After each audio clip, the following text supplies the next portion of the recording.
День, уважаемые коллеги, добрый день, студенты, добрый день всем.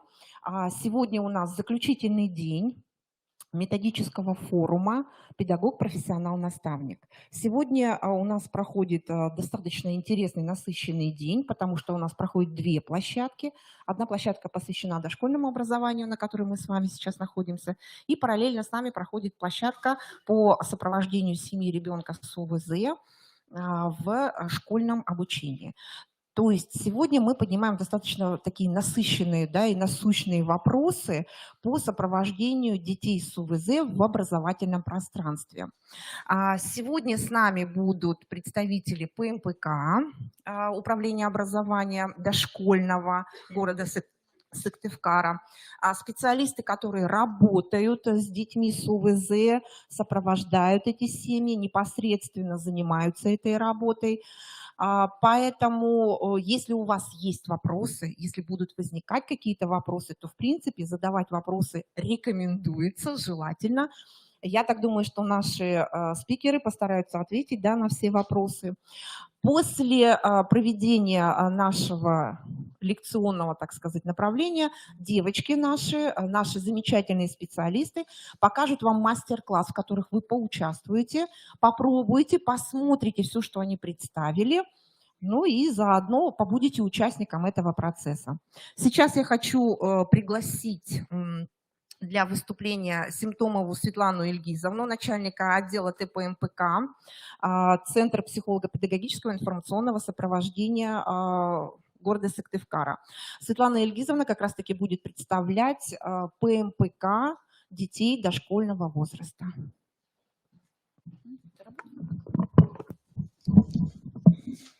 Добрый день, уважаемые коллеги.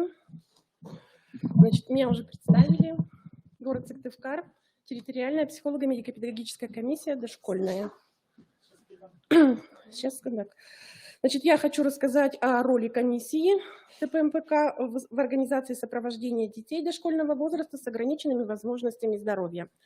Значит, всем известно, что в самом раннем детстве закладывается основа физического, психологического, социального благополучия ребенка. Семья – это первый институт социализации ребенка. На протяжении длительного времени семья является вообще единственным местом получения опыта социального взаимодействия, а внутрисемейные отношения являются своеобразной проекцией общественных отношений. И когда в семье появляется ребенок с ограниченными возможностями здоровья, мы все знаем, что у родителей появляется тревога, они не хотят принимать диагноз, они проходят определенные этапы становления и принятия диагноза. И, конечно же, очень важно, чтобы в это время рядом с ними были специалисты, чтобы специалисты сопровождали их в процессе всего образовательного процесса, пребывания не только в дошкольной образовательной организации, но и в школьной образовательной организации. И вот с целью своевременного выявления детей с особенностями в физическом и психическом развитии были созданы психолого-медико-педагогические комиссии. Они созданы были давным-давно уже, но вот на основании приказа Министерства образования и науки Российской Федерации от 20 сентября 2013 года, приказ номер 1082 об утверждении положения психолого-медико-педагогической комиссии, комиссии стали работать все в едином ключе. И наша территориальная психолого-медико-педагогическая комиссия работает на основании документов нормативно-правовых, которые представлены на слайде. И основной целью деятельности ТПМПК является своевременное выявление детей дошкольного возраста с особенностями в физическом или психическом развитии и подготовка, проведение обследования и разработка рекомендаций по дальнейшему образованию данных детей. Основные направления деятельности комиссии также представлены на слайде.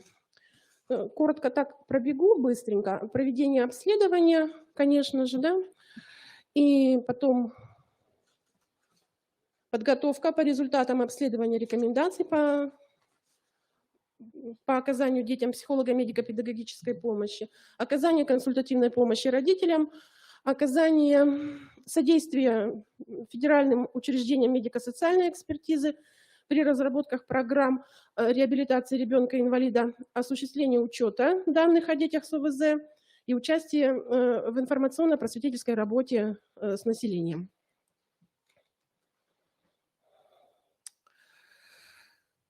Очень тесное направление такой деятельности получается механизмы взаимодействия по сопровождению детей и семей с ограниченными возможностями здоровья и инвалидностью урегулированы приказом Министерства образования, науки и молодежной политики Республики Коми от 20 августа 2021 года номер 461-П об утверждении порядка взаимодействия психолого-медико-педагогических комиссий и психолого-педагогических консилиумов образовательных организаций. У нашей комиссии, у ТПМПК города Сыктывкара, заключены договора о взаимодействии с дошкольными образовательными организациями. Предметом договора является установление взаимодействия и сотрудничества ТПМПК и ППК дошкольных образовательных организаций по вопросу психолого-педагогического сопровождения следующих категорий воспитанников. Это воспитанники, испытывающие трудности в освоении основных общеобразовательных программ, воспитанники с ограниченными возможностями здоровья и воспитанники с инвалидностью. Цели взаимодействия и сотрудничества ТПМПК и ППК представлены на слайде. Я не буду их озвучивать. В принципе, во всех организациях консилиумы есть, и наверняка вы все эти цели уже знаете. Этапы. Так, взаимодействие ТПМПК и ППК начинается с первого этапа. Это выявление детей с ограниченными возможностями здоровья, выявление детей, испытывающих трудности в освоении основных образовательных программ дошкольного образования и направление таких детей на ТПМПК. То есть ППК выявляет и направляет. Этапы сопровождения представлены в следующей схеме.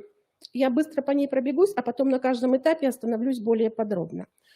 Значит, этапы: информирование родителей о деятельности ТПМПК, обращение родителей законных представителей на комиссию, обследование ребенка в ТПМПК, выдача заключений ТПМПК и консультирование по итогам обследования.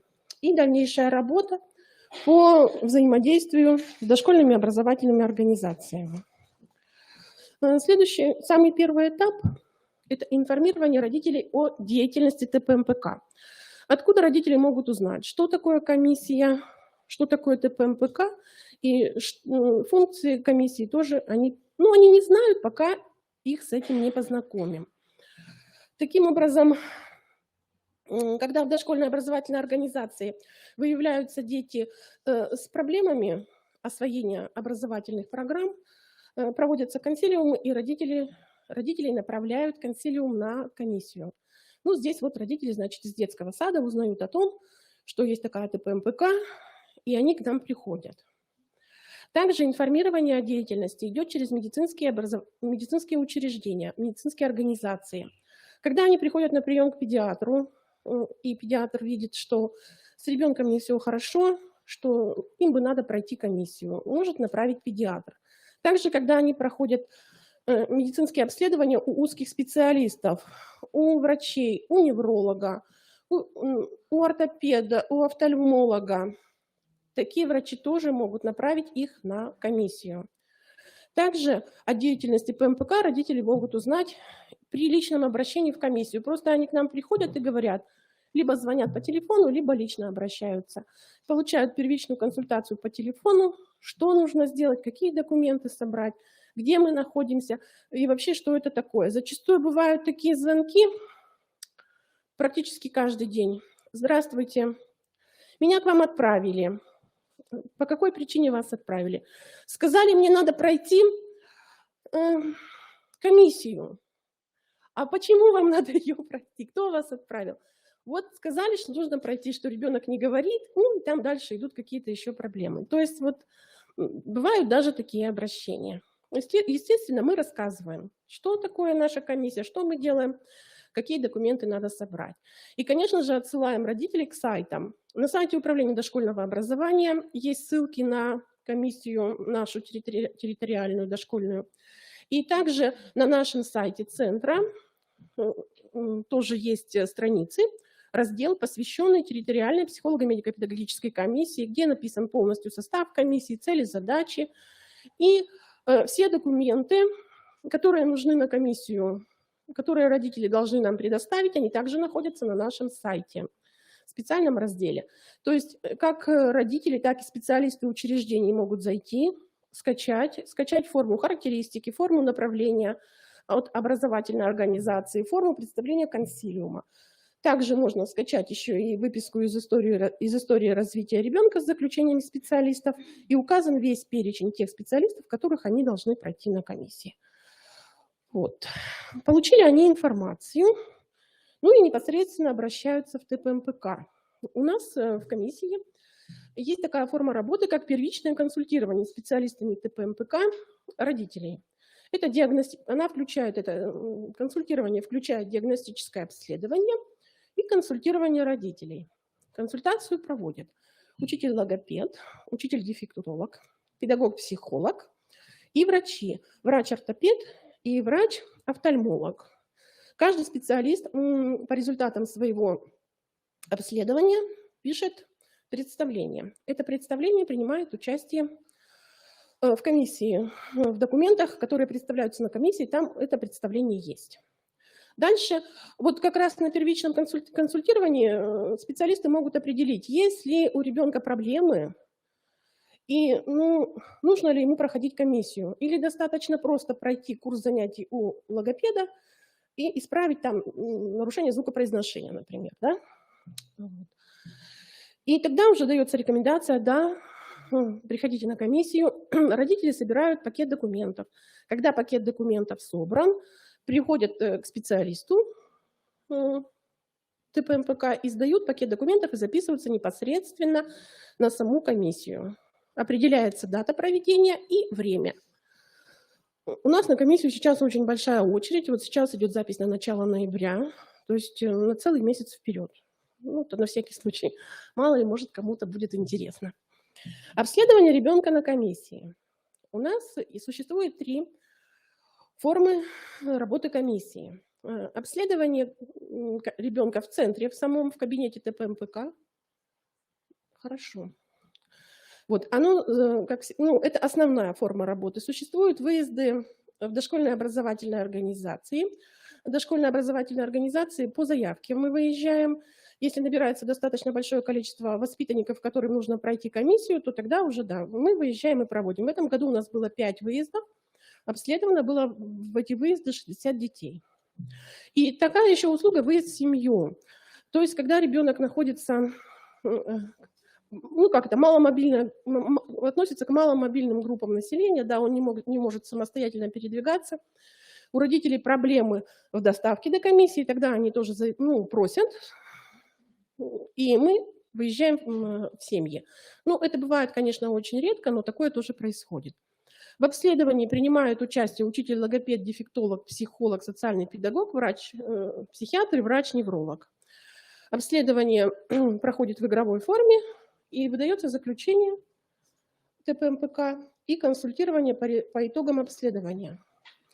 Вот на слайде представлены рекомендации. ТПМПК в заключении дает рекомендации по созданию специальных условий для получения образования. Эти рекомендации, можно обратить внимание, я не буду на них останавливаться сейчас, но там прописывается абсолютно все, начиная от программы и заканчивая предоставлением услуг тьютера-ассистента.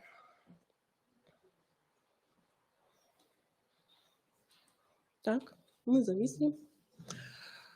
После ТПМПК начинается как раз сам процесс сопровождения семей с ограниченными возможностями здоровья, то есть им статус присвоен уже ребенка с ОВЗ. Сопровождение проходит в первую очередь, это консилиум дошкольных образовательных организаций. Специалисты ТПМПК консультируют родителей по их заявке. То есть они могут, несмотря на то, что комиссию уже прошли, у них остались вопросы, они приходят, записываются на консультацию, и мы их консультируем. те дети, которые не попали в сады, в группы компенсирующей направленности, либо родители захотели остаться в группах общеразвивающей направленности, они получают цикл занятий со специалистами в отделе психолого-педагогического сопровождения. У нас в центре есть такой отдел. В 2021 году 150 детей прошли цикл занятий коррекционных со специалистами в этом отделе. По итогам коррекционных занятий специалисты выдают рекомендации родителям и выдают рекомендации дошкольным образовательным организациям, воспитателям и администрации, как работать с этим ребенком, в какие игры играть, какие методы и приемы использовать. Также идет консультирование педагогов и родителей по заявке дошкольных образовательных организаций в отношении вот одного ребенка с ОВЗ. Они не знают, как подступиться, делают нам заявочку, мы их консультируем. Так, ну, как известно, у нас же есть еще дети не только с ОВЗ в детских садах, но и обычные дети, которые еще, ну, тоже с проблемами в развитии, но которых пока статус ОВЗ не выставлен. И получается, ПМПК оказывает помощь и в этом направлении. Сопровождает, ну, как вы знаете, мы же сопровождаем детей, значит, мы сопровождаем и родителей. В первую очередь помогаем детям. Вот. Помощь в организации деятельности консилиума оказывается. Происходит консультирование педагогов, администрации, дошкольных образовательных организаций, родителей по организации работы с детьми с ОВЗ в целом. Не конкретно по одному ребенку, а просто по направлению.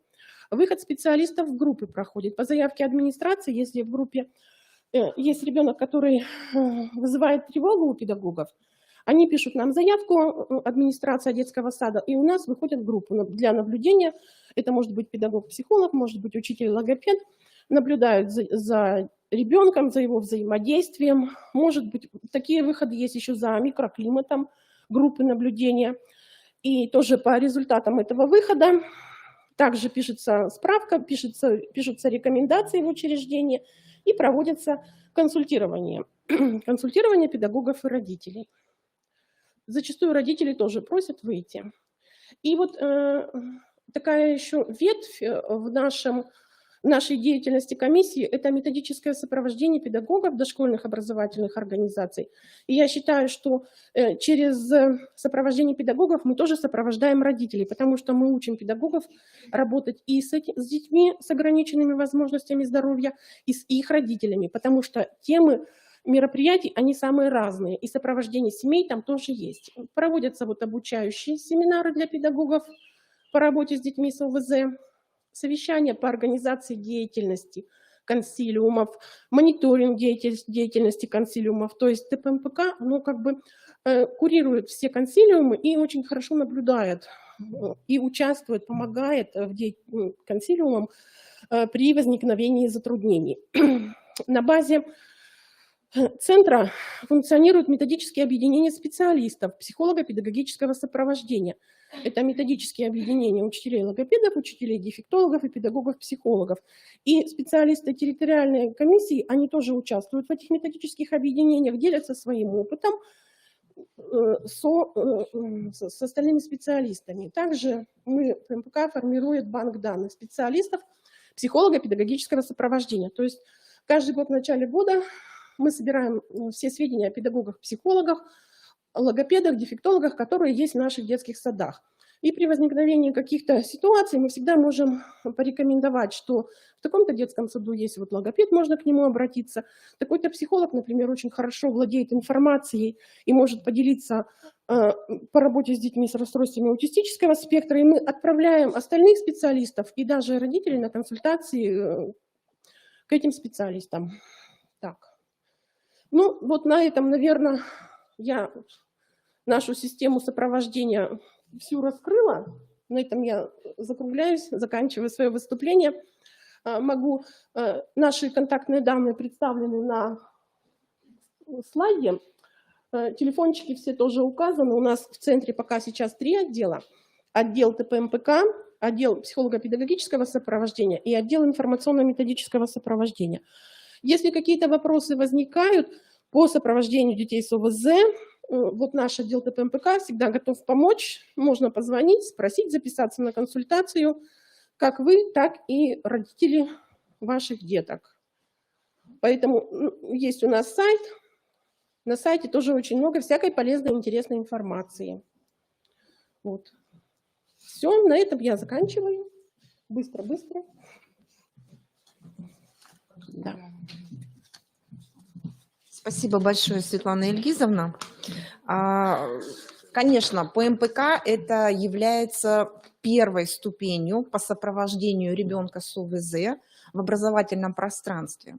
Ваша задача как педагогов, как управленческий аппарат любой образовательной организации донести до родительского сообщества, что ПМПК это не приговор, что это не штамп в паспорте, что это тот метод помощи семье и в первую очередь ребенку в получении именно образования, что это не на всю жизнь, что это не инвалидность, которая выдает самсек, да, и сниматься не может, что это очень важный компонент, который может помочь ребенку получить достойное образование.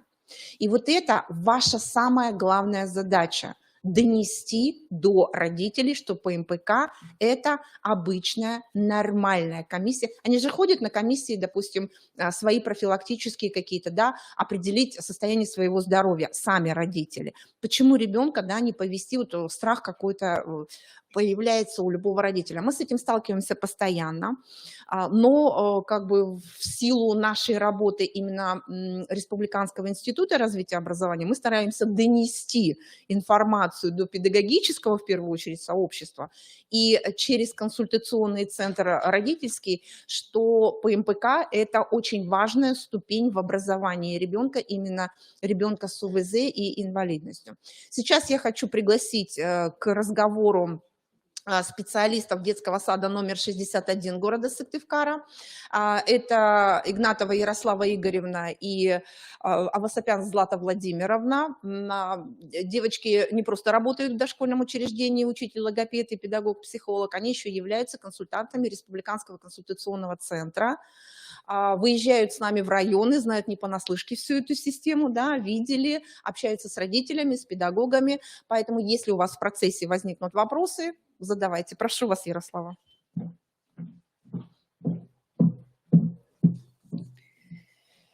Добрый день, коллеги, участники нашего сегодняшнего форума. Итак, вы уже прочитали на слайде, да, тема моего доклада – это нашего со Златой Владимировной, психолого-педагогический консилиум как ресурс эффективного сопровождения семьи, воспитывающей ребенка с задержкой психического развития дошкольного возраста. Так, сейчас, секундочку.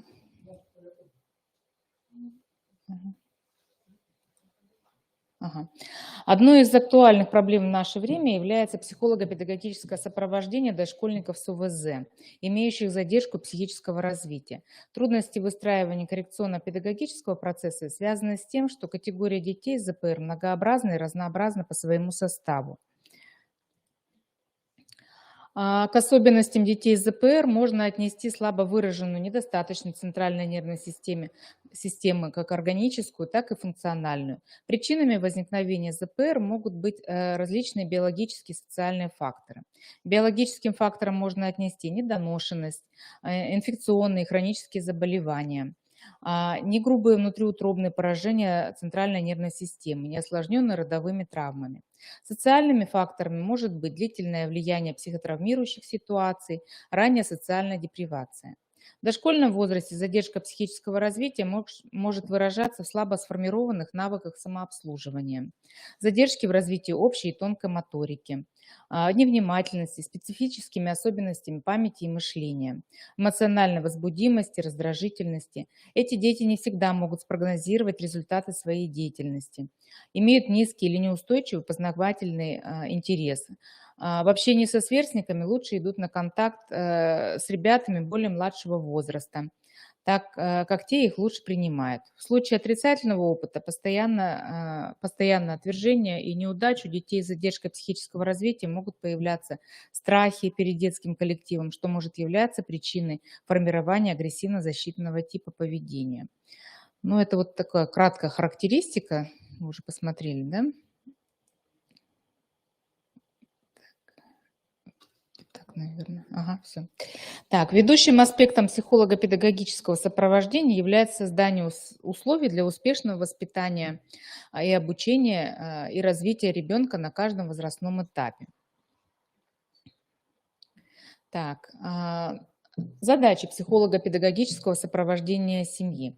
Это изучение личности ребенка и системы отношений в семье, защита интересов ребенка, сохранение семейных связей, максимальное использование сохраненных ресурсов, положительного развития как ребенка, так и семьи на основе партнерства, информирование родителей о системе психолого-педагогического консилиума, задачах и возможностях психолого-педагогической помощи, развитие детско-родительских отношений, формирование адекватных родительских установок на принятие ребенка с задержкой психического развития и его социально-психологических проблем путем активного привлечения родителей в коррекционно-развивающий процесс, содействие родителям в поисках наиболее эффективных видов помощи и условий ее оказания, повышение мотивации семьи на решение проблем ребенка, оказание ему помощи и поддержки, формирование навыков адекватного общения ребенка с окружающим миром, помощь родителям в преодолении психологических барьеров.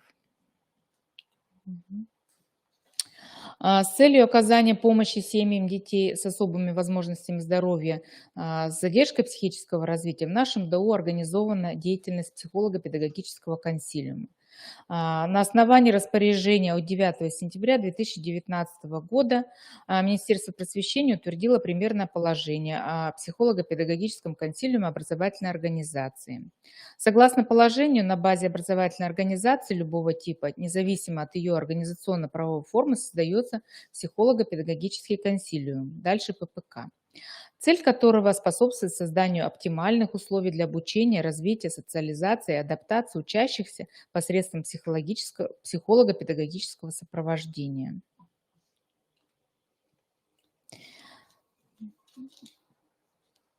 Так, для реализации этой цели необходимо решение следующих задач. Своевременное выявление, всестороннее комплексное обследование детей, имеющих те или иные отклонения в психофизическом развитии, установление характера и причин выявленных отклонений, девиантное поведение, конфликтные ситуации во взаимодействии со сверстниками и взрослыми, снижение познавательной активности, определение потенциальных возможностей ребенка для оказания ему целенаправленной коррекционной помощи, разработка комплексных целевых программ индивидуального развития детей, прослеживание динамики развития, наблюдение, диагностические срезы в начале и в конце учебного года для уточнения образовательного маршрута, внесения соответствующих коррективов, профилактика физических, интеллектуальных, эмоциональных перегрузок и срывов поведения, консультационная работа с родителями.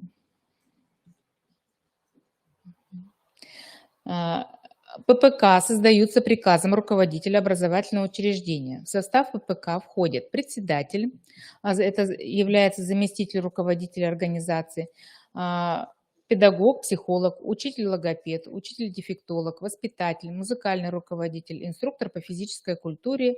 Секретарь выбирается среди членов ППК. Общее руководство деятельностью ППК осуществляет руководитель образовательной организации.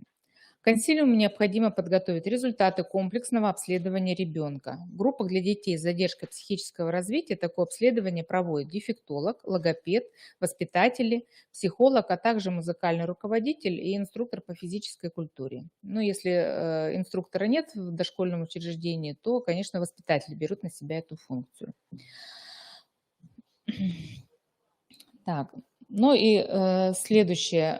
Сопровождение специалистами консилиума осуществляется в 3 этапа. И первый этап – это, конечно, диагностика. Цель диагностики – выявление уровня познавательного, речевого, психологического развития детей.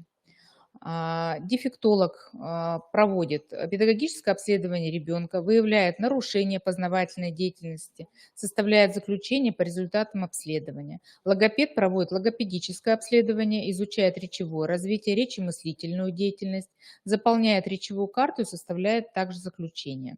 Психолог проводит психологическое обследование ребенка с помощью психодиагностических методик, подобранных с учетом возраста ребенка, выявляет нарушения или несформированность высших психических функций, проблемы социально-личностного развития, изучает микросоциальные условия воспитания ребенка в семье.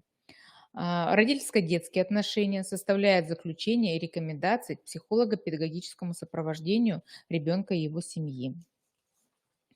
Воспитатель изучает продуктивную деятельность ребенка. На основе диагностики развития ребенка, психологического и педагогического наблюдения за поведением ребенка на занятиях, прогулках, во время игры, досуговых мероприятиях специалистами готовится психолого-педагогическая характеристика. В нашем учреждении мы готовим и общую характеристику, и также могут специалисты подготовить свою характеристику, логопед логопедическую, дефектолог дефектологическую характеристику. Ну и дальше продолжаем. Так. Подготовка и проведение консилиума дальше идет. Цель это определение детей, нуждающихся в индивидуальном сопровождении. Заполняются карты сопровождения на ребенка всеми специалистами ДОУ для проведения психолого-педагогического консилиума. В карту сопровождения заносится заключение специалиста, выявленные проблемы, планируемая коррекционная работа, рекомендации родителям. На консилиуме его участники обсуждают проблемы ребенка, в результате чего формулируется заключение о необходимости дополнительной коррекционно-развивающей работы и создания специальных условий, соответствующих особенностям развития ребенка.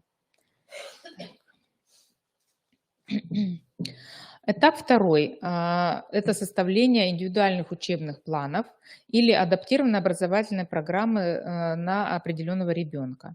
Консилиумом утверждается индивидуальный учебный план в дополнение к адаптированной общей образовательной программе ДОУ.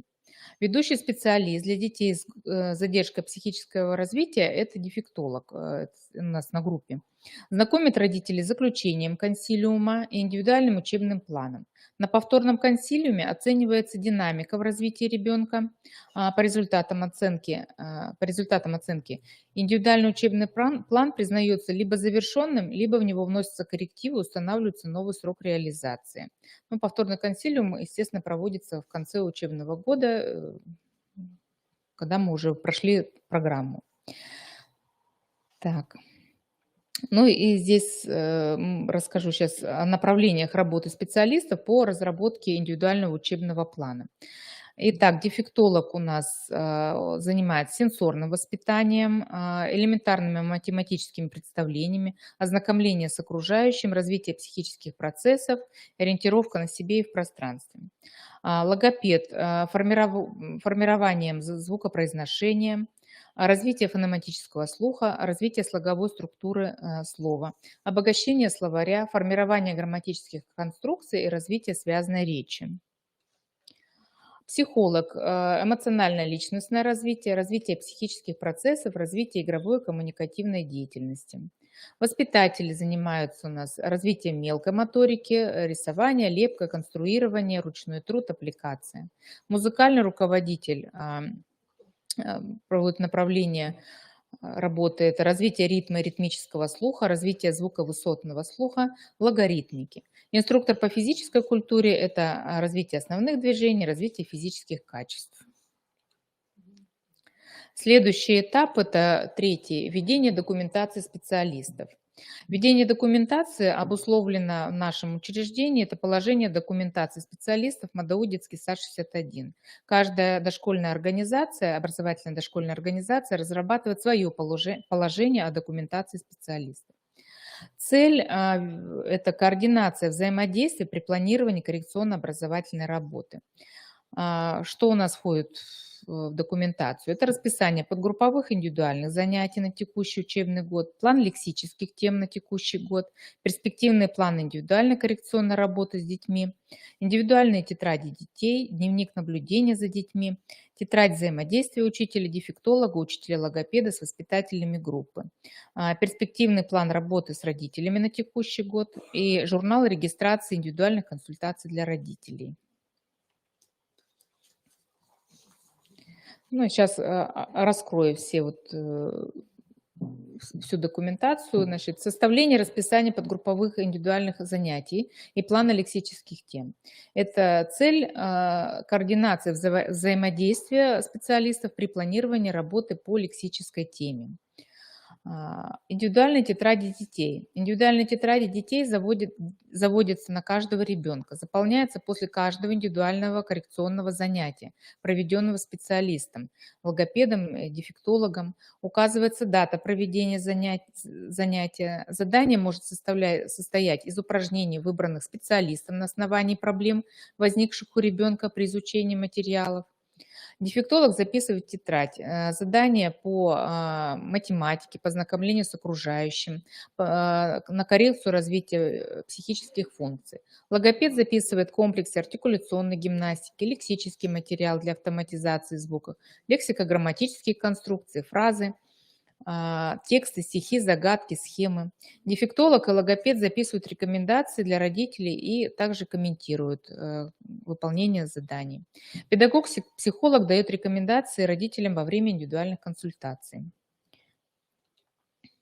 Так. Дневник наблюдения за детьми. Заполняется он по мере необходимости, но не реже одного раза в полгода.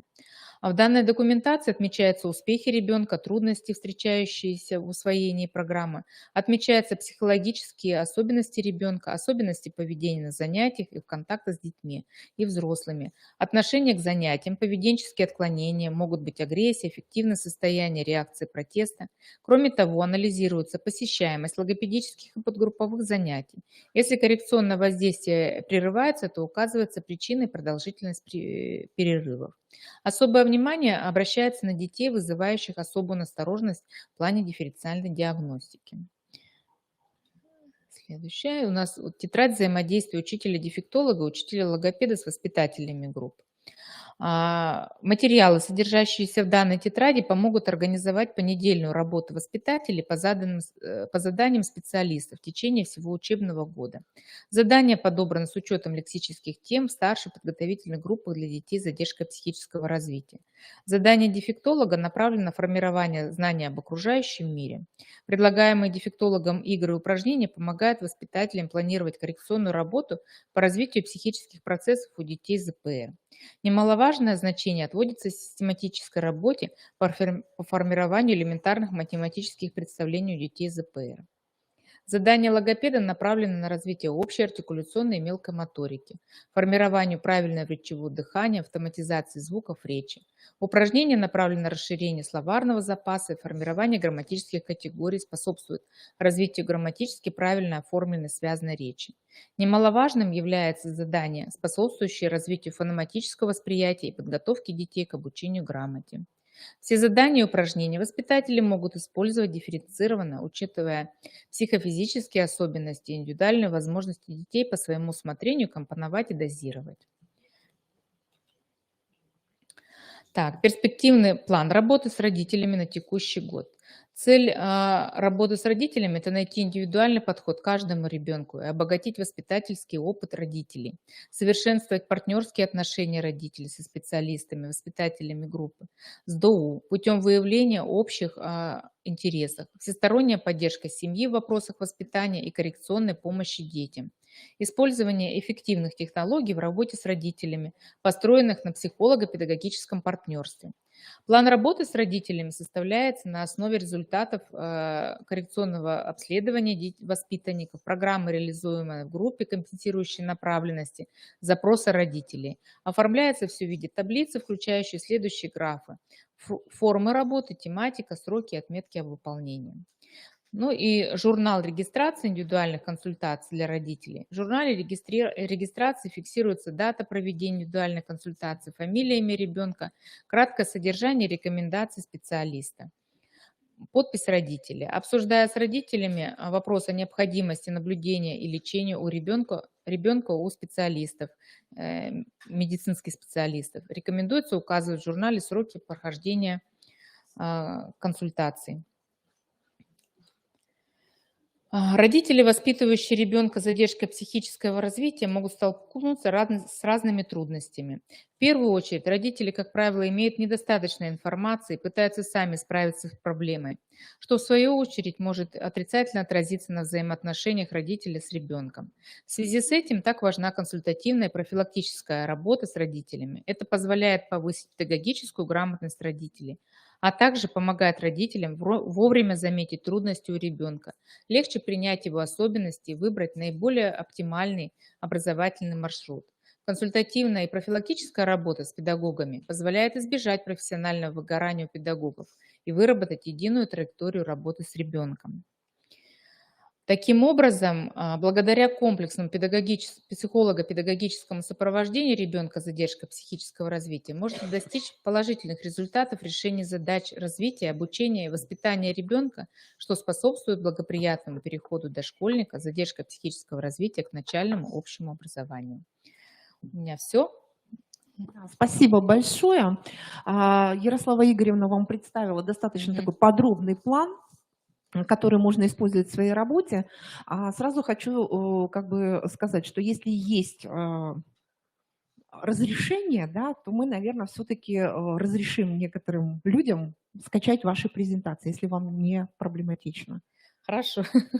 То есть, чтобы, я смотрю, многие просто фотографировали, потому что схемы какие-то, да, какие-то направления работы интересные там представлены. И если вот это вот действительно необходимо, то можно будет скачать презентации. Да, спасибо большое. Сейчас я хочу предоставить слово специалистам детского сада номер 8.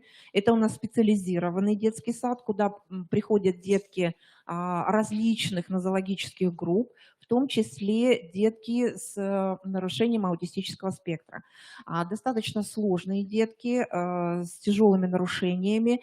И, конечно же, вот хотелось бы узнать, да, как сопровождаются семьи, воспитывающие таких детей. Потому что работа, наверное, с такой категорией родителей наиболее сложная получается, потому что не всегда родители воспринимают ребенка с раз как действительно ребенка, которому требуются особые какие-то образовательные условия, да, и развития, и образования, и так далее. Прошу вас.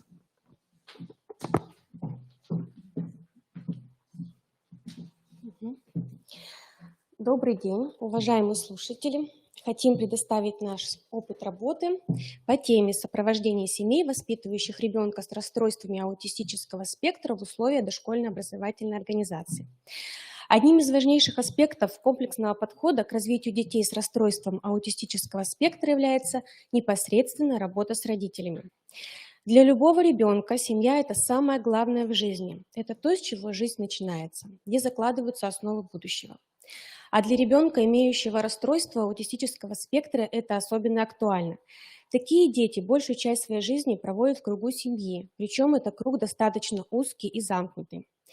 Роль родителей в воспитании и обучении ребенка исключительна, так как именно они принимают решения и несут ответственность за все области, касающиеся его развития, воспитания, обучения и лечения. Родители находятся с ребенком достаточно продолжительное время, хорошо ориентируются в его образе жизни, сформированных привычках и индивидуальных особенностях, а также являются главными проводниками во взаимодействии ребенка с окружающим и миром в реальных жизненных ситуациях. Воспитание ребенка с раз требует от родителей педагогической грамотности. Во многих случаях эта подготовка становится жизненно необходимой. А родителям следует включаться в процесс обучения и воспитания с первых лет жизни ребенка. Это позволит не только скоррегировать имеющие недостатки в развитии ребенка, но и предупредить появление вторичных отклонений, помочь ребенку адаптироваться в обществе. Родителю, не включенному в коррекционно-педагогический процесс, будет сложно изменить сложившиеся стереотипы своего взаимодействия с ребенком, что в свою очередь будет негативно влиять на его процесс развития и социализации. Таким образом, семья, воспитывающих детей с расстройством аутистического спектра, необходимы ресурсы для дальнейшего развития, и эти ресурсы могут быть активизированы при квалифицированной поддержке педагогов. Поэтому одним из наиболее актуальных направлений работы с данной категорией семей в нашей дошкольной образовательной организации считаем комплексное педагогическое сопровождение родителей, имеющих детей с расстройством аутистического спектра. Психолого-педагогическое сопровождение мы осуществляем по направлениям. Психологическое сопровождение, педагогическое сопровождение и социальное сопровождение. Психологическое сопровождение подразумевает понимание эмоционального состояния родителей, понимание готовности семьи принять особенности своего ребенка. На индивидуальных консультациях с педагогом-психологом детского сада у родителей детей с расстройством аутистического спектра выявляется несоответствие ожиданий относительно возможностей своего ребенка. Родители не принимают ту ситуацию, в которой ребенок находится, имеющие речевые барьеры, частые эффекты, физические недостатки, высокую тревожность, необъяснимый страх, замкнутость, неуверенность в собственных силах. На консультациях многие родители признают, что не знают о реальных трудностях своего ребенка и не могут помочь ему их преодолеть. Эти ограничения и боятся обнаружить для себя в окружении свою неуспешность. Вследствие этого перед нами возникает ряд вопросов. Как помочь ребенку? Как научить родителей безусловному принятию своего ребенка? Как научить родителей эффективному взаимодействию со своим ребенком? Родителям детей с РАС необходима помощь специалистов в понимании особенностей поведения ребенка, развития доверия к своему ребенку. Психологическая помощь является важнейшим направлением в комплексной модели сопровождения семьи, воспитывающей ребенка с особыми образовательными потребностями. Она позволяет определить проблемы личностного и межличностного характера. Главной целью психологической работы с семьей является изменение сознания родителей, формирование у него позитивного восприятия личности своего ребенка. Психологическое сопровождение. Следующее. Педагогическое сопровождение. Семьи, имеющие ребенка с расстройством аутистического спектра, заключается в деятельности специалистов, направленной на актуализацию коррекционных ресурсов семьи, особенно в периоды кризисов, связанных с воспитанием и развитием ребенка. Это позволяет создавать соответствующие индивидуальным особенностям ребенка коррекционно-развивающее пространство, формировать и реализовывать адекватные потребностям стратегии воспитания. В ходе психолого-педагогического сопровождения мы знакомим родителей с возрастными психофизическими и индивидуальными особенностями детей с РАС, способствуем развитию умения эффективно выстраивать взаимоотношения с ребенком с учетом его индивидуальных особенностей. Знакомим родителей с современными технологиями развития детей с РАС и обучения их использованию в ходе игр и занятий с детьми. Педагогическое сопровождение реализуется нами в 3 этапа. Подготовительный, практический и аналитический. В ходе подготовительного этапа родители заполняют анкеты, отмечая индивидуальные особенности ребенка, его предпочтения, стереотипы, ритуалы поведения и другие значимые особенности своего ребеночка. Помимо этого, в первые дни посещения ребенка родители находятся вместе с ним, чтобы показать особенности поведения в режимных моментах, например, как одевается, раздевается, как принимает пищу и так далее. Особенности коммуникативных навыков, особенности контакта с другими людьми и со средой. Мы со своей стороны заполняем лист наблюдений за свободным поведением ребенка, который предложил Морозов, и беседуем с родителями. Данные, полученные на этом этапе, дают первоначальные сведения об особенностях и уровне развития ребенка с РАС. В дальнейшем на каждого ребенка заводится индивидуальная тетрадь, в которой специалисты, то есть воспитатель, учитель-логопед, учитель-дефектолог, непосредственно работающий с этим ребенком, отмечают изменения поведения детей и индивидуальную динамику развития. Следующий этап работы – это практический. На данном этапе мы преимущественно используем следующие формы и методы работы с родителями.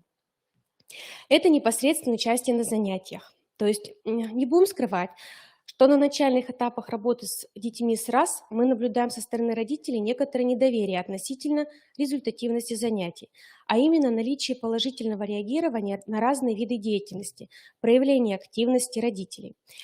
Активности детей. Родители не готовы были оказать нам поддержку, порой игнорировали рекомендации, да, педагогов, сопротивлялись помощи.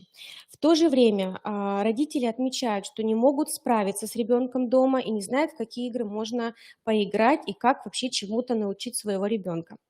С целью коррекции отношений ребенка с окружающим миром, формирования позитивных детско-родительских отношений, повышения педагогической компетентности родителей на психолого-педагогическом консилиуме нашего детского сада было принято решение о включении родителей в игровое интегрированное занятие «Круг». Мы все вместе один раз в неделю по пятницам, то есть педагоги, дети и родители в рамках этих занятий поем, танцуем, играем, строим, соотносим, лепим, рисуем. Таким образом, при проведении совместных детско-родительских занятий мы показываем родителям формы взаимодействия с ребенком, способы организации занятий и игровой деятельности. В ходе занятий родители применяют на себя роль посредника между ребенком и его окружением, получают багаж знаний и умений, который помогает им более эффективно выстроить взаимодействие с ребенком, самостоятельно справиться и организовать игры в домашних условиях со своим ребеночком. Далее, это следующая форма и метод работы – это совместная работа по организации развивающей предметы пространственной среды. Практика работы с аутичными детьми показывает, что правильно организовав поэтапное освоение окружающего мира, создав специальные дополнительные условия в предметно-пространственной среде, можно минимизировать ограничения, обусловленные трудностями ребенка в социализации. Совместно с родителями мы делаем среду группы комфортной для детей. Так, например, одну из стен нашей группы мы представили в виде аллеи из разных по цвету, величине и на ощупь мешочков. Было решено, мы с родителями, мы в детском саду эти мешочки сшили из разных материалов, и в то же время, да, можно фотографию посмотреть, к сожалению, где она у нас? Так, потом посмотрим, побольше посмотрим, может быть, где-то не открылось. Видимо, другую презентацию вы открыли, там были исправления. Итак, мешочки, мы мешочки сшили, родителям отдали эти мешочки, и родители самостоятельно наполняли эти мешочки разным содержанием, крупами, мячиками, косточками, то есть все, что было. Дети действительно подходят и очень довольны, используют в своей деятельности, в своей игре. Совместно с родителем в раздевалке также мы организовали место для размещения фотографий детей, которые сегодня пришли в детский сад. Приходя в детский сад, дети с родителями переворачивают фото ребенка лицевой стороной, то есть тем самым говоря, я пришел. А когда уходит ребенок с детского сада, переворачивает или убирает фотографию, то есть я ушел. В раздевалке также расположено магнитно-визуальное расписание видов деятельности в течение дня, которые посещает каждый конкретный ребенок в группе. Сверху размещены названия видов деятельности, занятия, то есть там учитель-дефектолог, учитель-логопед, продуктивная деятельность, бассейн, музыка, то есть то занятие, которое по расписанию в этот день должен посетить ребенок. Слева фотографии детей с именами. Родители совместно с детьми утром, приходя в детский сад, заполняют режим дня для своего ребенка, прикрепляя магниты на пересечение видовой деятельности со своей фотографией. Следующая форма, метод работы – это использование современных устройств для общения с родителями, то есть виртуальное общение посредством социальной сети ВКонтакте, где создана специальная группа для общения и консультирования. Педагоги подбирают дидактические игры и упражнения в соответствии с лексической темой и размещаем информацию в группе. В конце недели педагоги размещают задания с целью закрепления изученного материала. Ну и, конечно же, на данном этапе мы используем самую традиционную форму работы с родителями – это консультирование и рекомендации для родителей, как при личной встрече, так и посредством размещения информации на стендах в приемной группе. В ходе заключительного этапа педагогического сопровождения, то есть аналитического, да, педагоги организуют рефлексивную беседу с родителями, обсуждают достигнутые результаты, планируют совместную последующую работу. Следующее направление – социальное сопровождение. В рамках социального сопровождения семье дается возможность восстановить внешние и внутренние взаимосвязи, увидеть себя со стороны, оценить свои достоинства, обобщить свой семейный опыт, поделиться этим опытом с другими. Основные формы и методы работы с семьей, которые мы используем на данном этапе, следующие. Это участие родителей с детьми в конкурсах различного уровня, начиная с группового. Так как наши родители и детки не со всеми в конкурсах могут поучаствовать, поэтому мы иногда очень часто любим сами организовывать конкурсы внутри группы. Так, например, мы проводим такие, как первая буква своего имени. Родители, правда, очень творчески подходят, приносят очень интересные поделки, работы и действительно хорошо откликаются на такие конкурсы. И так далее. И, конечно, за региональные изготовления, например, осенних новогодних поделок. Сюда относятся «Минутка славы» и другие конкурсы. Также участие в культурно-досуговых мероприятиях, посвященные праздникам Новый год, осень к нам пришла, 23 февраля, мамин праздник и другие. Участие в спортивно-массовых мероприятиях. Например, не так давно у нас прошел такое спортивное мероприятие, как «Рост нации». Наш мальчик был участником вместе с мамой. Заполнение семейного альбома. Родители заполняют семейный альбом фотографиями членов семьи и близких родственников ребенка. Степень и форма участия родителей в коррекционном процессе могут быть весьма различными. В значительной степени это определяется отношением родителей к особенностям психического развития их ребенка. Однако следует помнить, что родители представляют интересы ребенка сразу. Именно они принимают решения, касающиеся его обучения, лечения и проживания. Родители являются ответственными за любые принятые ими решения.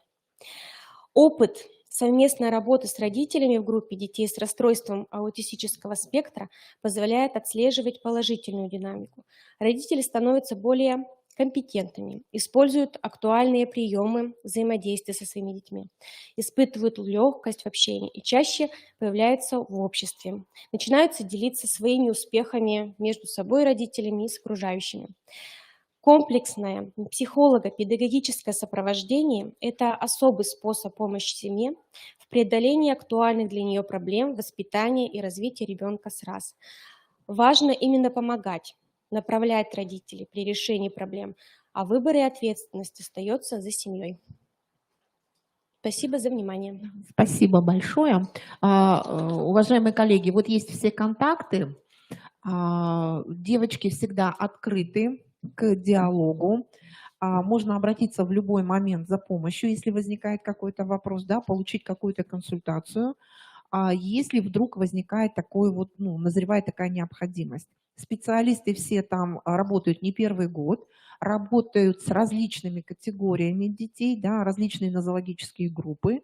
У вас детки и умственно отсталые, да, насколько я помню, детки ТНР, ОДА и так далее. То есть практически все нозологические группы, какие только можно озвучить, есть вот в этом дошкольном учреждении.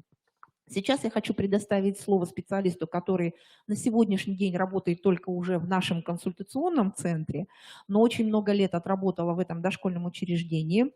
Нет, Александр Михайлович, следующий. И занимался с детьми адаптивной физической культурой, вовлекая в этот процесс родителей. То есть мы не просто их сопровождаем, с ними беседуем, приглашаем на консилиумы, да, занимаемся там с ними, куда-то направляем, но вовлекаем вообще в процесс развития ребенка, в процесс коррекционной направленности. И сейчас с этим с нами поделится Подрова Ольга Ремовна.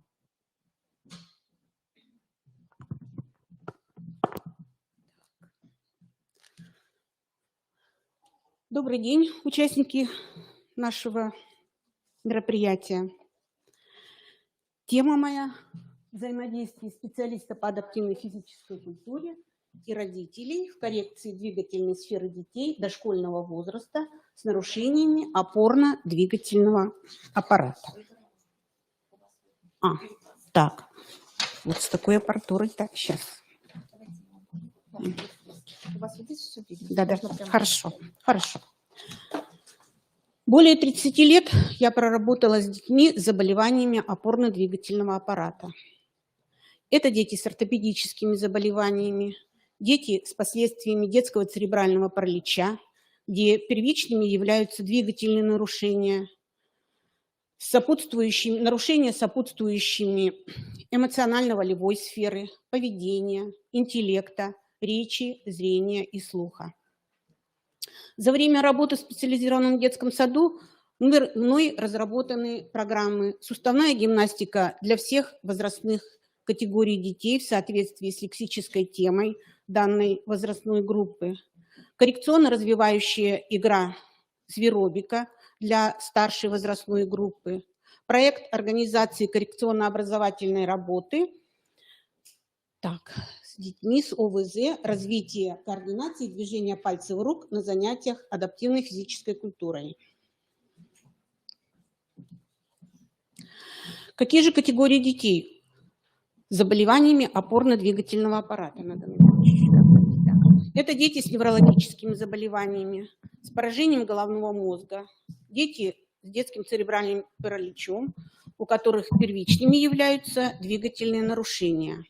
Дети с ортопедическими заболеваниями, это врожденные вывихи тазобедренного сустава, дисплазия тазобедренного сустава, сколиозы, косолапия, ювениальный ревматоидный артрит. Дети с врожденными аномалиями конечности, позвоночника. Дети с двигательными нарушениями, которые были получены в результате травм. Ну и дети с генетическими заболеваниями, сопровождающиеся двигательными нарушениями. Что такое адаптивная физическая культура? Это физическая культура человека с отклонениями в состоянии здоровья. Это в первую очередь коррекция нарушений моторики, двигательной системы. Ее методы и приемы – это физические упражнения, игры, элементы спорта, приемы дыхательной гимнастики и релаксации. Но основной целью является максимальное укрепление здоровья и физического развития двигательных способностей с учетом индивидуальных особенностей и диагноза ребенка. Работая с детьми, надо помнить, что главным методом и приемом является игра. Играйте с детьми, доставляйте им удовольствие, и это сполна вернется к вам удовольствием от проделанного. Работа с родителями особенного ребенка – это очень сложная работа. Родители больного ребенка, особенного ребенка – это особенные родители. С ними надо выстраивать партнерские отношения, стараясь найти подход к каждому из них. Это трудно, это сложно. Есть родители, которые с доверием относятся к специалистам детского сада, а есть родители, которые во всем обвиняют врачей, медицину, весь мир. Весь мир виноват в том, что у них родился такой ребенок. Только толку от этих обвинений нет и не будет. Надо учиться жить с проблемами такого ребенка, принимать его таким, какой он есть, брать себя в руки и помогать своему ребенку.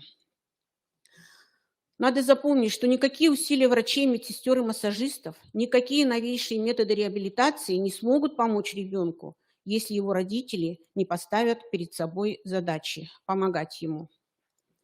Возможность успешной реабилитации в первую очередь зависит от терпения родителей, от их желания помочь ребенку, от ежедневной кропотливой работы с ним. И вот в садике, работая в садике, я встречалась с родителями, которые надеялись на то, что вот сделают операцию ребенку с ДЦП, и все пройдет. Или такие случаи, что вот он поедет на реабилитацию в какой-нибудь крутой реабилитационный центр, и все пройдет. Или сходит он к китайцам на рефлексотерапию, и все пройдет. Да, может быть результат какой-то на какое-то время, может быть, но потом все возвращается на круги своя. И тут родителям надо брать себя в руки и помогать своему ребенку, учиться помогать своему ребенку. А еще бывает такое, что врачи говорят родителям, а все пройдет. К школе все пройдет, к гормональному всплеску все пройдет. И родители живут тем, что все пройдет. Да не пройдет. Последствия детского церебрального паралича, они останутся на всю жизнь. Забота о больном ребенке – это тяжелая обязанность и большая ответственность. Но если родители готовы работать ежедневно, упорно, продвигаясь маленькими шагами, то результат обязательно будет. Пусть крохотный, но результат. Родители не должны быть наблюдателями, а активными участниками в жизни ребенка в детском саду.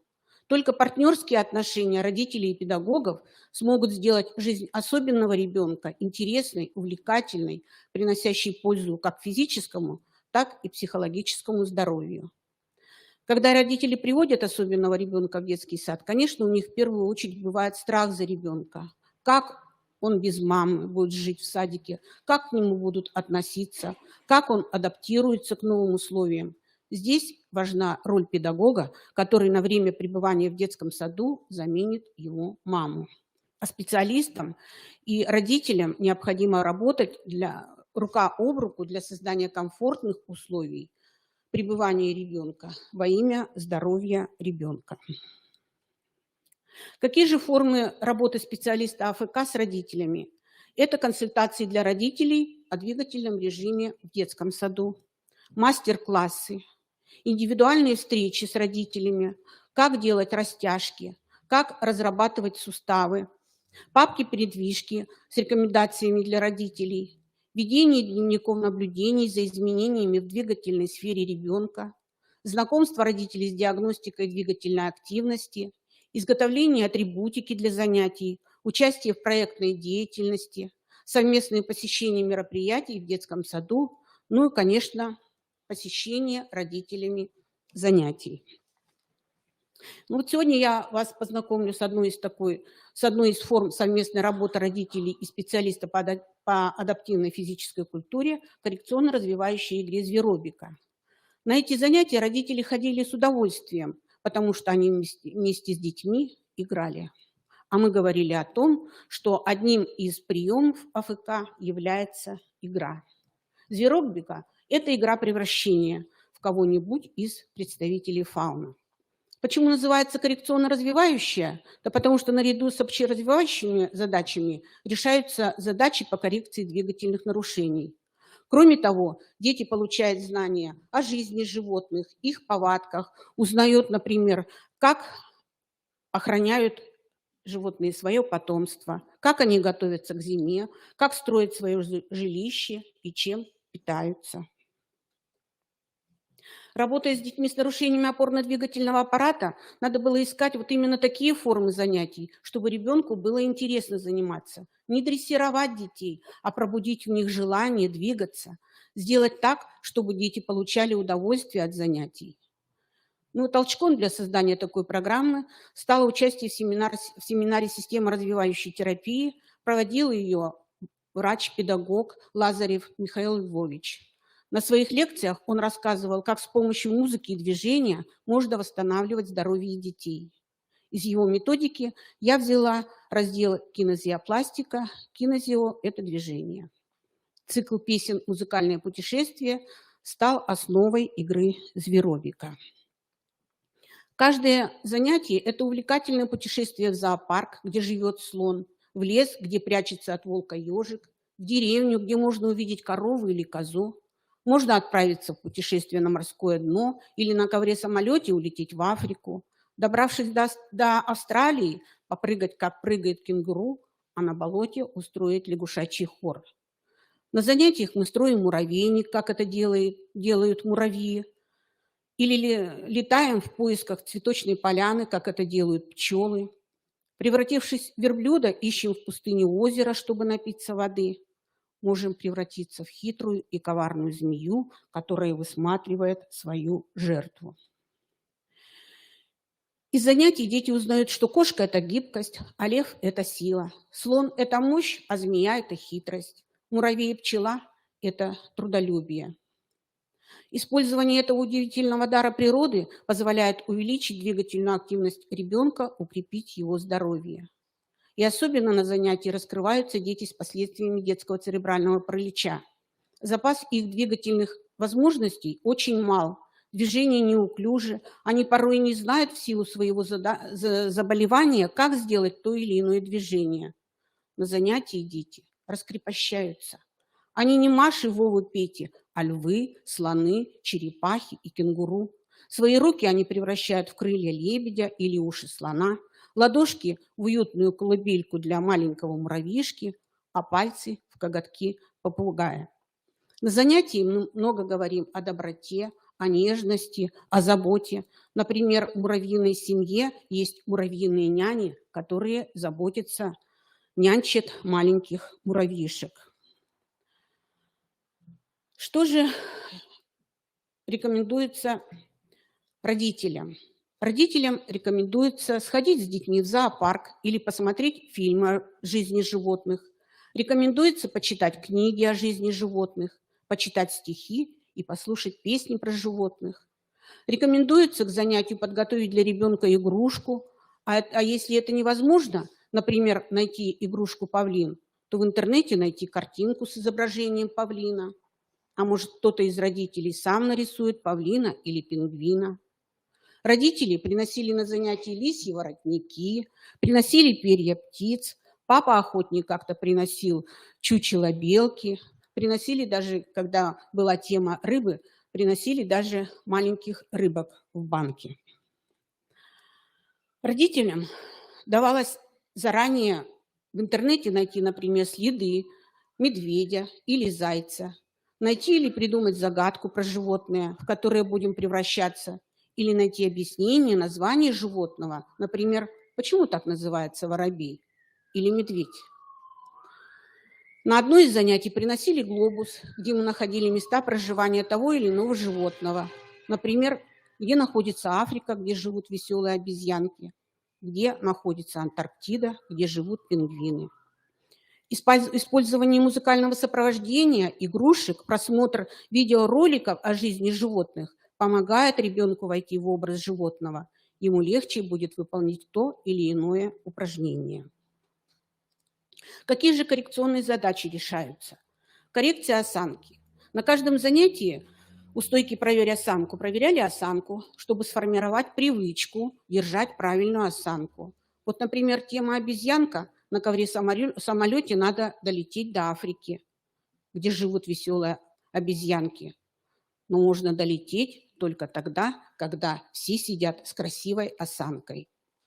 Опороспособность рук, коррекция постановки большого пальца, тема муравей или кошка. Передвигаемся на коленках с правильной постановкой кистей, с отведением большого пальца в сторону. Упражнения для преодоления сгибательно приводящей установки нижних конечностей, сидение по-турецки или на большом ортопедическом мяче.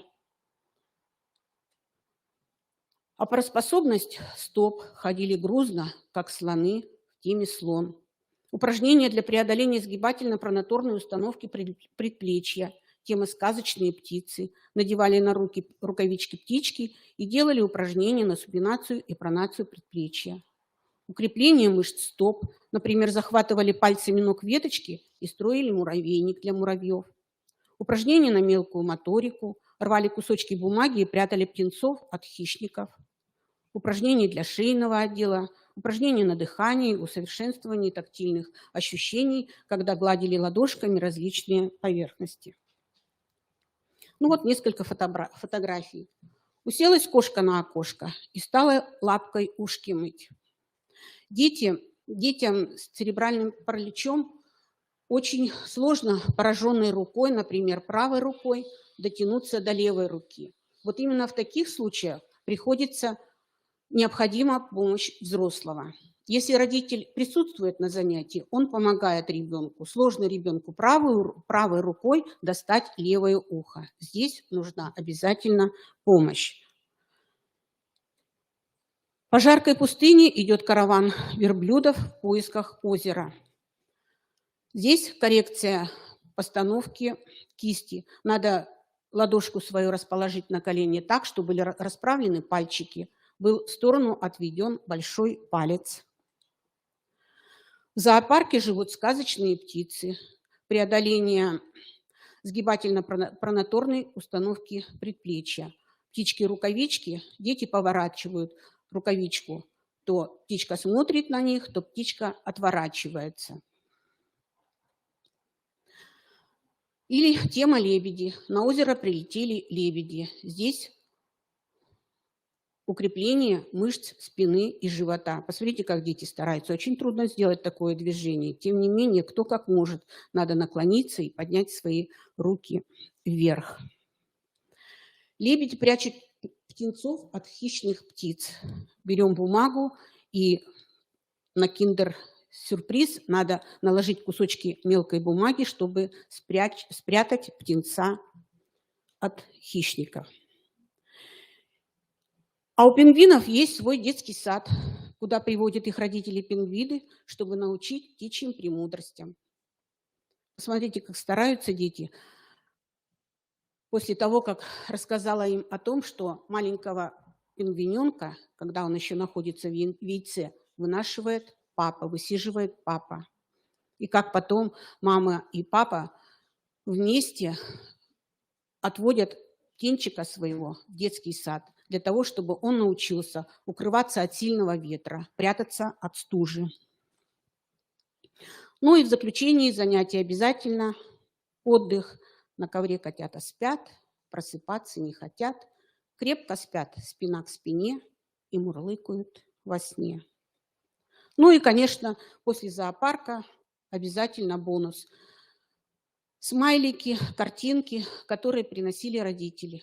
Каждому ребенку очень приятно получить такой бонус за занятие. Вот, пожалуй, и все. Еще раз хочу сказать, родители, взрослые, играйте с детьми, доставляйте им удовольствие, и это сполна вернется к вам удовольствием от проделанного. Местная спортивная Сыктывкарская общественная организация «Дети в спорте». В ноябре я планирую на базе общественной организации проводить такое занятие, коррекционно-развивающую игру «Зверобика» для детей 3-5 лет. Спасибо за внимание. Так что, уважаемые коллеги, если будет желание, можете прийти, посмотреть, поучаствовать вместе с Ольгой Ремовной. Хочу еще что сказать. Ольга Ремовна у нас давала достаточно большое количество вебинаров, семинаров, целая линейка по работе с такой категорией детей. Поэтому, зайдя на сайт Института развития образования в разделе «Видеотека», «Видеозал», там, где находится у нас консультационный центр, можно найти все ее вебинары, семинары, которые касаются именно вот этих вот направлений работы. Достаточно хорошие, много их было, практикоориентированные, с большим отзывом от людей, поэтому заходите, смотрите, они все есть в записи. Сейчас, я так думаю, мы, наверное, с вами нашу площадку продолжим уже таким образом, потому что Ольга Викторовна не успевает, она на другой площадке у нас модератором, а там не получается. Сейчас с вами побеседую я, расскажу немножечко о нашем центре, о консультационном центре и вообще о сопровождении такой категории детей. Но в первую очередь, конечно же, хочу сказать о чем.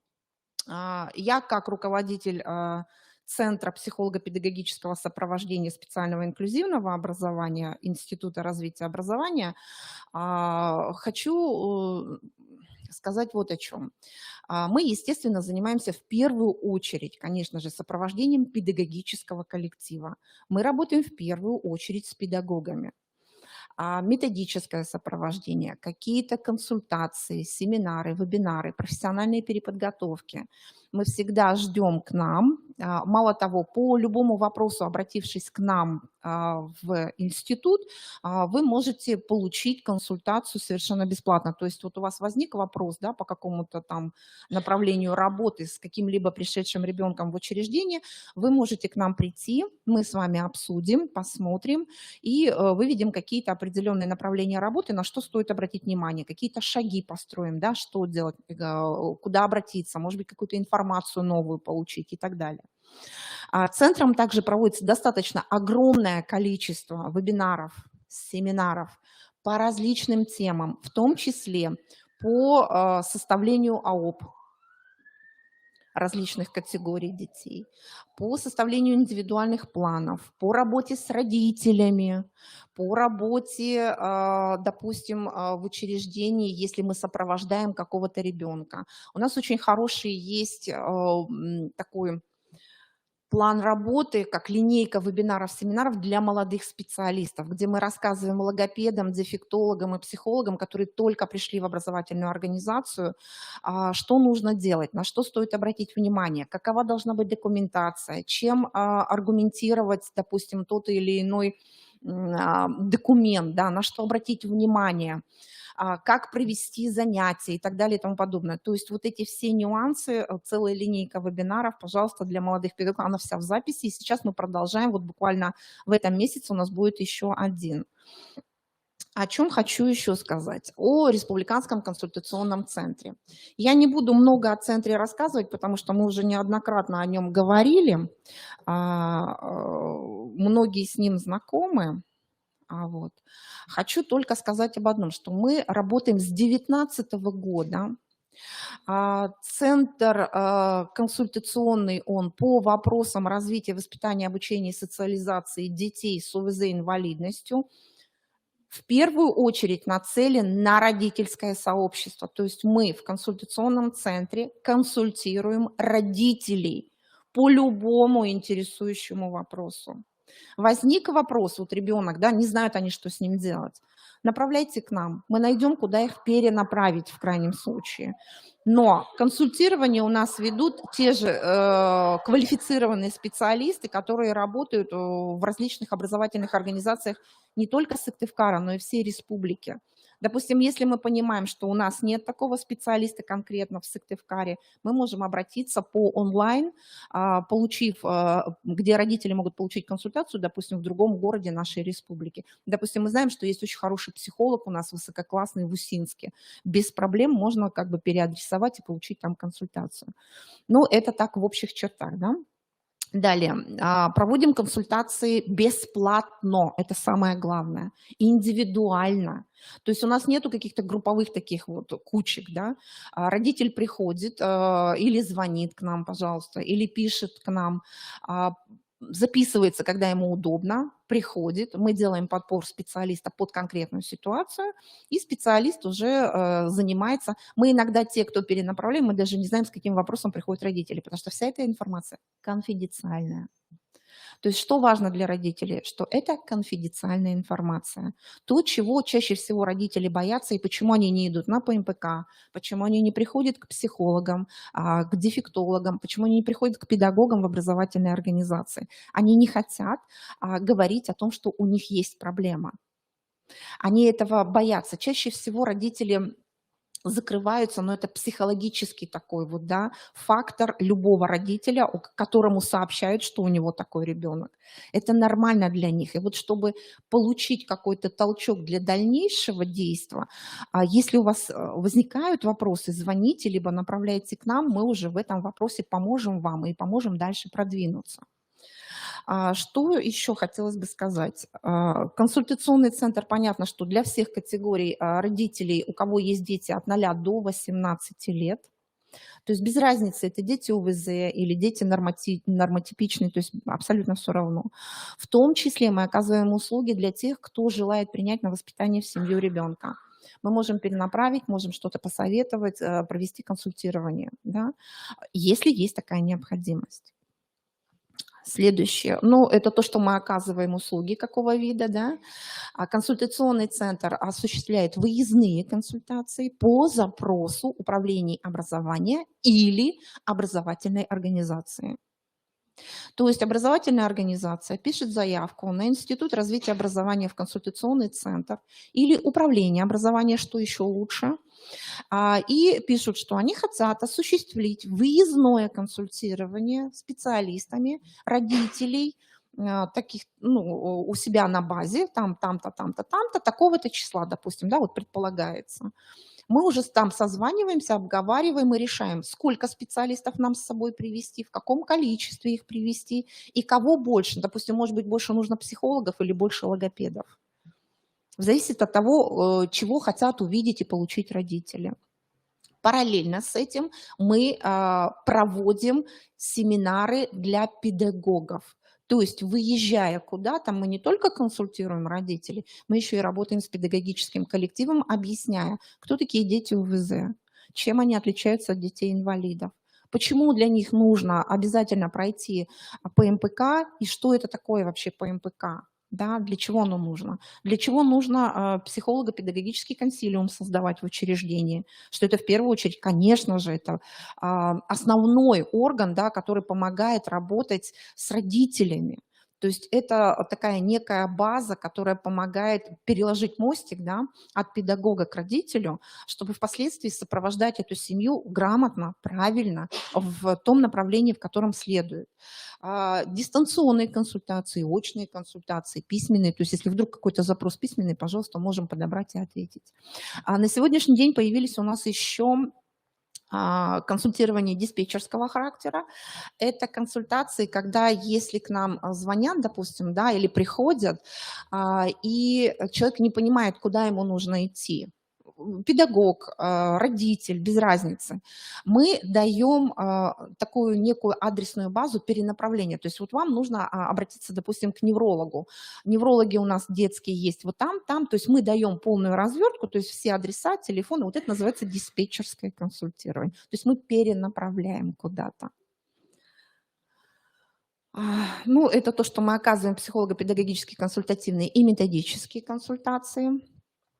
Целевые аудитории я уже показала, не буду сильно зацикливаться, да. Достаточно большое количество консультаций мы даем ежегодно, это не менее 12 тысяч консультаций в год у нас проходят родители. Так, не хочет скакать. Угу. Ну, с нами работает достаточно обширное количество специалистов, как мы уже говорили. Это не только специалисты, которые находятся здесь, в Сыктывкаре непосредственно, но и в районах, и в городах республики, по всей республике. Так, далее. Ну вот, куда мы уже успели съездить, как бы, да, хочу сказать. То есть мы выезжали в Сысольский район, Книжпогосский район, Усть-Кулом, Троицко-Печорск, в Ижму ездили, в Прилузе, в Карткирос.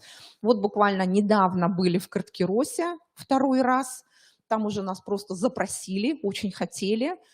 И сразу говорю, что мы выезжаем бесплатно. То есть все, что мы делаем при выезде, консультации родителям, семинары, это все бесплатно. Очно и бесплатно. Отвечаем на любые вопросы, запросы родителей, педагогов и так далее. Помимо всего прочего, у нас есть несколько проектов, которые работают успешно. Это первый, это школа успешных родителей, просветительский проект. И второй проект, еще два проекта, это школа будущих родителей. Для будущих родителей, где проходят различные мероприятия для молодых мам, молодых пап, для будущих мам и пап, где с ними работают психологи, врачи, специалисты, которые сопровождают, да, детей, педиатры и так далее. И есть у нас еще логопункт, где тоже работают специалисты, тоже виртуальный логопункт, где тоже работают специалисты, которые отвечают всем требованиям, там и неврологи, и врачи, и логопеды, и дефектологи отвечают на вопросы поставленные, да, и онлайн ведут мероприятия, какие-то мастер-классы проводят и так далее. То есть это все, что касается консультационного центра, да. Здесь все данные, вот там на столике, как я уже при входе вам всем показывала, лежат наши визиточки такие небольшие. На маленьких календариках есть QR-коды, которые выход, мы есть на страничке ВКонтакте, где вся информация размещается о любом мероприятии, которое проходит через КРИРО.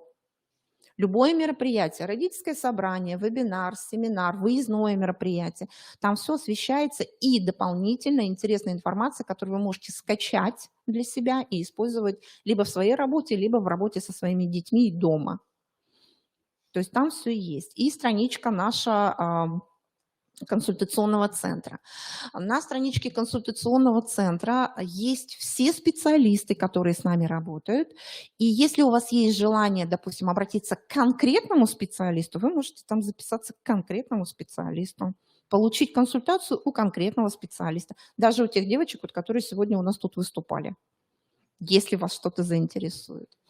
Все, что касается Центра сопровождения инклюзивного образования, у нас проходят различные мероприятия. Ну, как я уже говорила, это семинары, вебинары по различным тематикам, по сопровождению таких детей, по обучению, методические какие-то информационные мероприятия, форумы различные, семинары большие, конференции через нас проходят, в том числе по инклюзии, которая у нас ежегодно проходит в мае месяце, конкурсы для педагогов, которые работают с детьми с ОВЗ и детьми с инвалидностью. В этом году у нас будет проходить, как раз сейчас готовится конкурс «Лучший педагог». Поэтому готовьтесь, присылайте, будем очень рады. В этом году он будет только заочного формата, на следующий год планируем, что еще будет с очным каким-то включением. Что еще? Ну, много мероприятий, заходите, смотрите. Если есть вопросы, я могу сейчас ответить на любой. Есть вопросы? Так, все, тишина, да? Я так думаю, что, наверное, сейчас мы с вами закончим с точки зрения лектория. Я всех приглашаю на мастер-классы, где девушки вам покажут свои наработки, свои разработки, покажут, как с этим материалом работать. Вы в этом поучаствуете, вы можете все пощупать, потрогать, задать вопросы, посмотреть и попробовать, как это делается. Проходите, пожалуйста.